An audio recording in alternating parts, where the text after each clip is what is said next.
Jeffrey Epstein was the man who seemed to have it all: wealth, power, and connections to the world's most influential figures. But behind the glittering facade was a dark empire of crimes, secrets, and scandals that would eventually explode, shocking the entire world. How did a billionaire fall so far, and why do so many questions remain unanswered? Jeffrey Epstein's story begins far from the circles of wealth and power he would later dominate. Born in 1953 in Brooklyn, New York, Epstein grew up in a working-class Jewish family. His father worked for the city's parks department, and life was modest, far removed from the glittering Manhattan skyline that Epstein would one day call his playground. Yet even in his early years, he displayed a sharp intelligence, particularly in mathematics and science, which became his ticket out of ordinary life. Epstein attended Lafayette High School, where his brilliance was evident, but he did not follow the traditional academic path. He briefly enrolled at Cooper Union and later at New York University, but never completed a college degree. For most people, dropping out would have closed doors, but for Epstein, it became part of his mythos, an outsider who didn't play by the usual rules. His sharp mind and ability to project confidence often made others overlook his lack of credentials.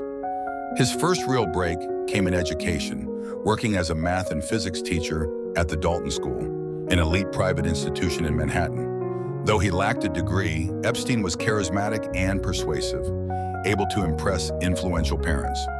One of those parents was Alan Greenberg, then a senior figure at Bear Stearns, the powerful Wall Street investment bank. Greenberg saw in Epstein a kind of raw talent and offered him an entry-level position at the firm in the mid-1970s. At Bear Stearns, Epstein thrived. He had a knack for cultivating relationships, blending charm with ambition. He quickly rose from junior trader to limited partner, a trajectory that stunned colleagues. Epstein wasn't known for traditional financial expertise.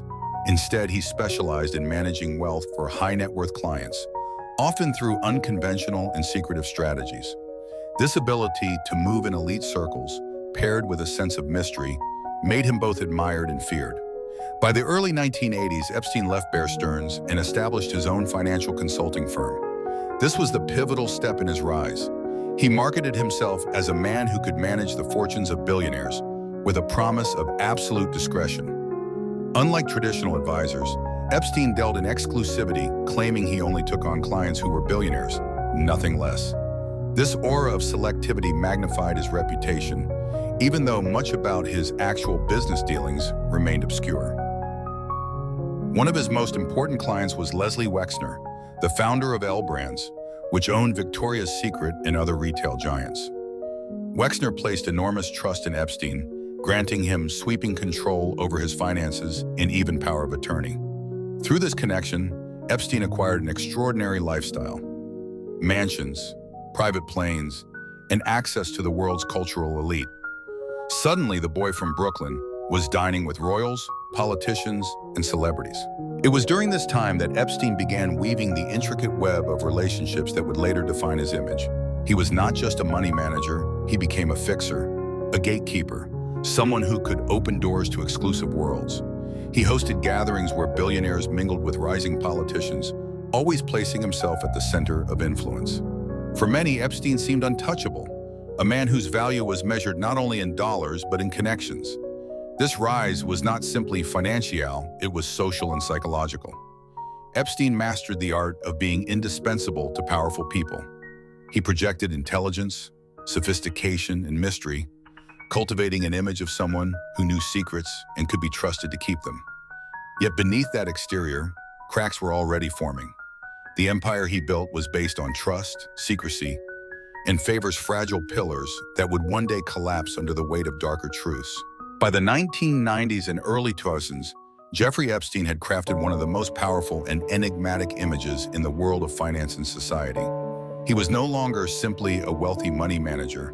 He had become a cultural force, a man whose name circulated in whispers at the highest levels of politics, business, and entertainment. His reach extended far beyond Wall Street into boardrooms, presidential palaces, and royal courts. Epstein's residences alone symbolize his extraordinary rise. He owned a private island in the U.S. Virgin Islands, nicknamed Little St. James, a sprawling property that would later become infamous. In New York City, he occupied one of the largest private homes in Manhattan, a 7-story mansion on the Upper East Side reportedly worth tens of millions of dollars. He also maintained luxurious estates in Palm Beach, Paris, and New Mexico. Each of these residences was a stage for his carefully curated gatheringism, where world leaders and celebrities mingled. His ability to attract power was unmatched. Former Presidents Bill Clinton and Donald Trump, Britain's Prince Andrew, and countless other high-profile figures were counted among his acquaintances. Epstein presented himself as a man who could offer not only financial guidance, but also access to opportunities, to networks, to secrets. To the elite, he was a passport into a world that was as exclusive as it was mysterious. At the same time, his partnership with Leslie Wexner deepened his financial clout. Epstein gained control over vast assets and developed an aura of being indispensable to billionaires. His inner circle often described him as intensely persuasive, someone who could talk his way into any deal, any conversation, any closed room. His influence was so widespread that many assumed he must have had some hidden genius or strategy. But beyond his financial dealings, Epstein was also known for cultivating a lifestyle that blended intellectualism with glamour. He surrounded himself with scientists, artists, and academics, funding research and hosting discussions in his mansions. These salons allowed him to present an image of not only a financier, but a patron of ideas, someone invested in the future of science and culture. For many, it was hard to resist the combination: wealth, intellect, and connections all radiating from a single figure. This was the period when Epstein appeared untouchable. He was a symbol of the blurred lines between wealth, politics, and influence.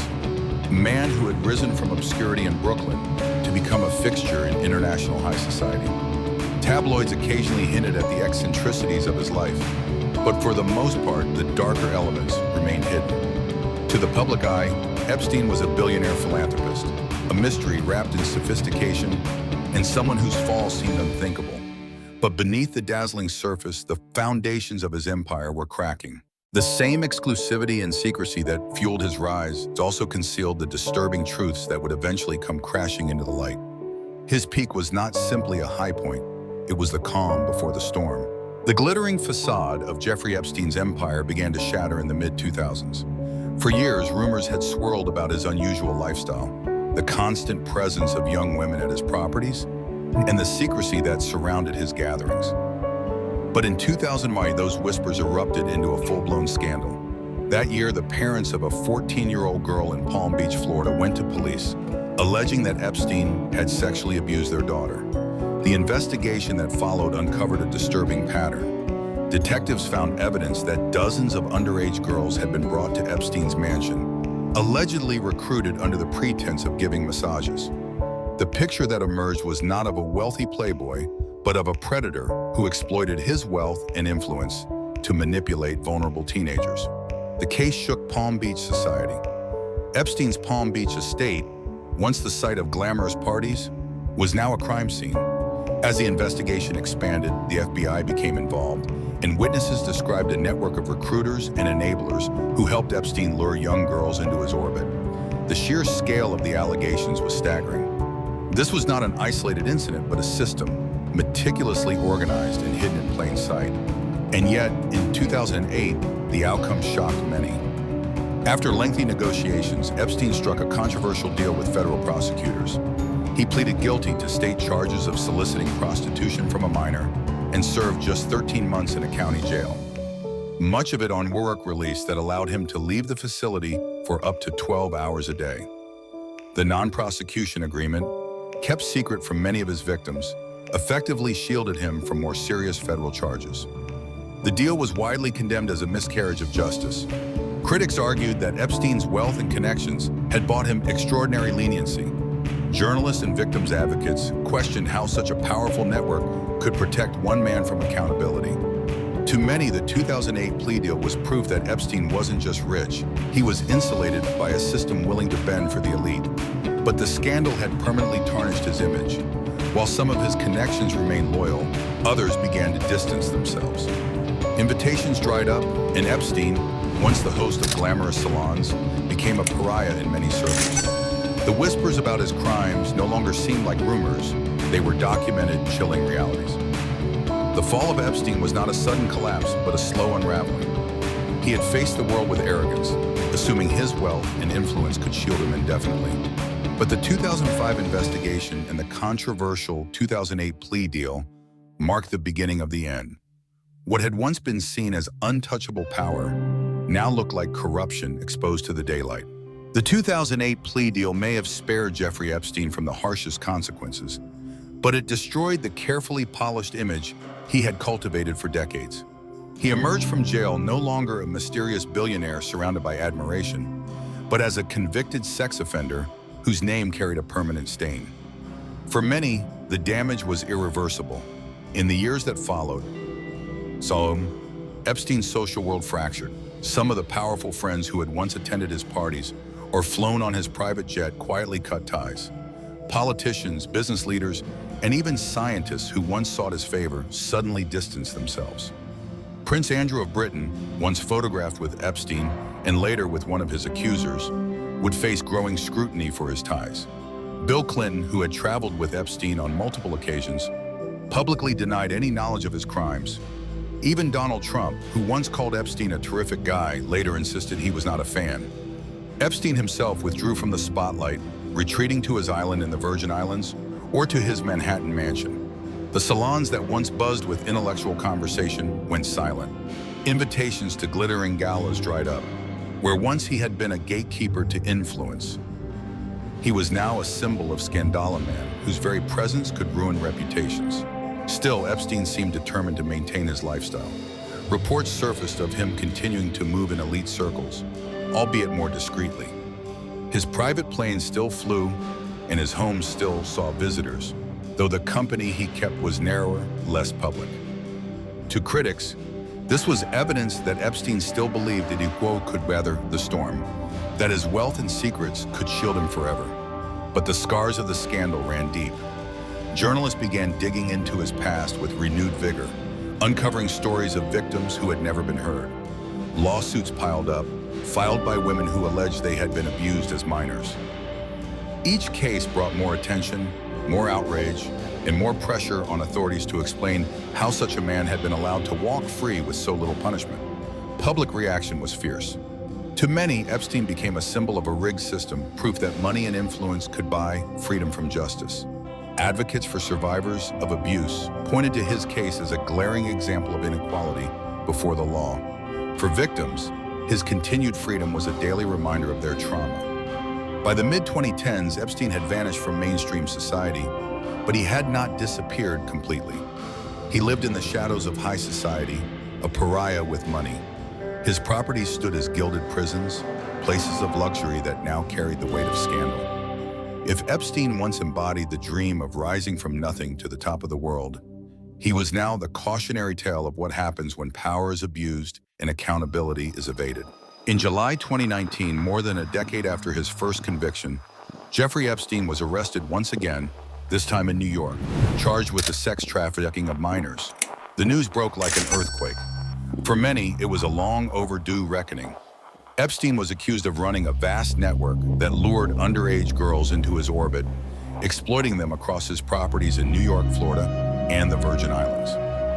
The indictment painted a picture of systematic abuse that had gone unchecked for years. This time, the world was watching more closely. The #MeToo movement had shifted public awareness, and powerful men once thought untouchable were finally facing consequences. The reopening of Epstein's case felt symbolic, a chance to correct what many saw as a miscarriage of justice in 2008. Victims who had been silenced for years now found their voices amplified, their testimonies filling headlines and courtrooms. As the details unfolded, the scope of Epstein's network stunned the public. His black book of contacts, filled with phone numbers of politicians, billionaires, and celebrities, became a subject of endless speculation. How much did these figures know? How many had turned a blind eye? The mystery deepened when prosecutors hinted that Epstein's wealth and power had allowed him to build a shield of enablers, secretaries, recruiters, even pilots who kept his operation running smoothly. While awaiting trial, Epstein was held at the Metropolitan Correctional Center, MCC in Manhattan. Yet even in custody, controversy swirled. He was placed on suicide watch after being found injured in his cell in late July. Just weeks later, on August 10, 2019, Epstein was found dead in his cell, the official ruling, suicide by hanging. But the story did not end there. Instead, his death ignited a storm of conspiracy theories. How could such a high-profile prisoner die under the watch of federal authorities? Why had cameras malfunctioned? Why were guards reportedly asleep at their posts? The irregularities fueled speculation that Epstein had been silenced, either by powerful figures fearing exposure or by forces determined to keep his secrets buried. The phrase "Epstein didn't kill himself" spread like wildfire across the internet, becoming a rallying cry for skeptics who doubted the official account. In the aftermath, investigations into Epstein's associates intensified. Ghislaine Maxwell, his longtime confidant and alleged accomplice, was arrested in 2020 and later convicted of sex trafficking. Her trial shed further light on the scale of Epstein's crimes, confirming the accusations of manipulation and exploitation that had haunted his victims for decades. Epstein's death left more questions than answers. For his accusers, justice felt incomplete.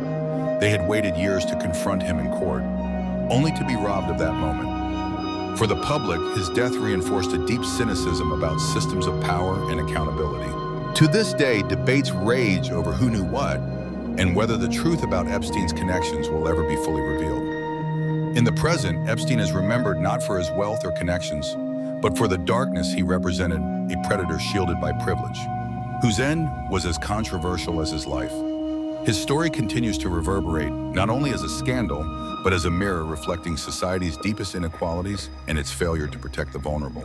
Jeffrey Epstein's story did not end with his death. If anything, the unanswered questions only multiplied. In the years since, U.S. courts and investigative journalists have continued to unseal files, testimonies, and evidence from Epstein's network. These documents reignited public anger, raising uncomfortable questions about who in positions of power may have turned a blind eye, or worse, been complicit. For the American government, the Epstein saga is more than a criminal case. It has become a symbol of public distrust. How could a man already convicted in 2008 return to his life of privilege and continue his crimes? How could he die in federal custody under circumstances so suspicious that even lawmakers in Congress question the official account? Every new document release only sharpens these doubts, fueling speculation about the extent of corruption or negligence at the highest levels. The resurfacing of Epstein's files is not just about one man.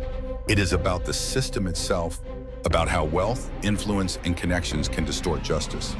And it forces Americans to confront an unsettling possibility, that some truths remain hidden not because they cannot be found, but because too many people have a stake in keeping them buried. Epstein's life and death leave us with more questions than answers.